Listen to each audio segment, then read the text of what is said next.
Now, former Arkansas governor and presidential candidate Mike Huckabee. Governor Huckabee, great to see you. It's no surprise because this administration and the Democrats are failing on every issue. Yeah, I can't think of one in which they're just really nailing it, Dagan. And the fact is, why would you hire Democrats to run the country, given how they've done over the past year and a half? I mean, the fact is, this would be like hiring a convicted arsonist to be your fire chief. You just don't act like that. You're not that dumb. And so people look at the economy, they look at crime, they look at the borders, they look at the way we've managed Afghanistan and foreign policy, and across the board they figure it just can't be that one party can be so consistently bad at governing. And these were supposed to be the adults. Remember, in the last election in 2020, we got to get the adults back in the room. We have to have the professionals. Well, if this is what adults and professionals do, let's bring out the amateurs and the kids, because they did a heck of a lot better. I've said it over and over again. It's a mistake to elect somebody based purely on personality. It has to be about the policy. And Joe Biden was elected as President Empathy. And my head's going to explode if I hear that one more time, that he shows empathy.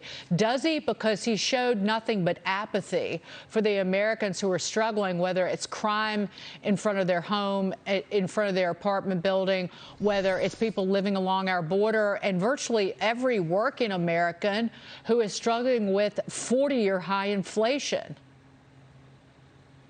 And let's be real clear about the personality issue.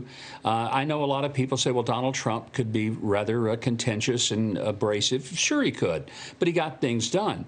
Joe Biden is also abrasive and contentious. How many times has he yelled at a reporter? How many times has he shown a level of disrespect to the reporter by calling them an expletive in a microphone, no less? And then his press secretary doing the same. Even though, let's not forget, Joe Biden said that anyone who showed disrespect to the press would be fired on the spot. He repeated, on the spot.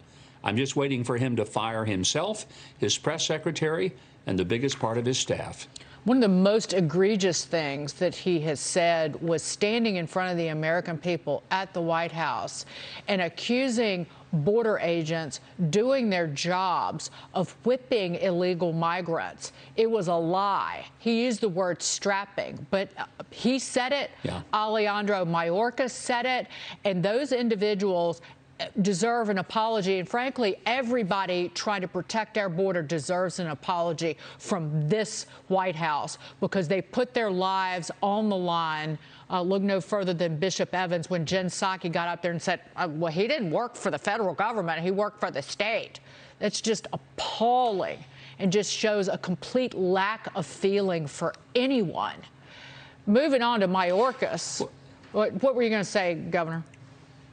Well, I was just going to say, what you just mentioned is so important, because Joe Biden is not an editorial writer who made an opinion about what those guys on horseback did. He's the president. He's the ultimate chief enforcer of the law. And for him to adjudicate a case before it was even investigated is a dereliction of duty to the highest order. And he needs to not just apologize to them, but to the American people for injecting himself into something prematurely, which he did, and he was dead wrong about it. The investigation proved they were right. Biden and Mayorkas were wrong. Right. Or apologize to the tens of thousands of families who've lost loved ones to fentanyl poisonings, because that fentanyl is coming across our open border. So what is the head of Homeland Security doing? Well, he's setting up a Disinformation Governance Board. He weighed in on it this weekend over the leader of it, claiming that Nina Jankowicz is a renowned expert in the field of disinformation. This even as Jankowicz has repeatedly dismissed the Hunter Biden laptop story, praised the Steele dossier. Mayorkas also saying that the new DHS Disinformation Board will not monitor U.S. citizens. Governor Huckabee, your thoughts on this? The Wall Street Journal has an editorial about it saying that as he tries to sort truth from lies, it's going to promote more mistrust than it prevents. Comes down to a simple thing, Dagan. There's nothing in the Constitution that says the government ought to be monitoring anybody's speech or their writings or their conversations with other people. It's simply not a function of government to do something. And if you're going to do something this stupid, then don't even add to the stupidity by bringing somebody in to run the thing who is genuinely, yeah, she's an authority on disinformation because she's been the disseminator of some of the most outrageous disinformation that the country has seen in a long time. This has to be stopped. It's not about who is in that position. There shouldn't be a position. Right. There shouldn't be an agency. Stop it. It's crazy. I'll leave you with this. I wrote this just for you, Governor. Supercalifommunistic expialidocious. Totalitarianism is something quite atrocious. If you say it loud enough, you will sound so odious. Supercalifommunistic expiali, get the heck out of here. and with great aplomb to Julie Andrews, that was wonderful, Dagan. God bless you. I think you ought to record it and put it on a record. No. Bless me for not singing it.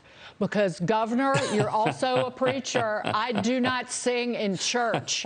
If I'm caught singing Onward Christian Soldiers in church, the 5 pews in front of me turn around and start looking to see who's howling, to see if, like, a dog has gotten loose in the church. So you can, I those said Christian soldiers disarm. That's what you're saying, right? Thank you for being here this morning. It's always such a pleasure. Governor Mike Huckabee.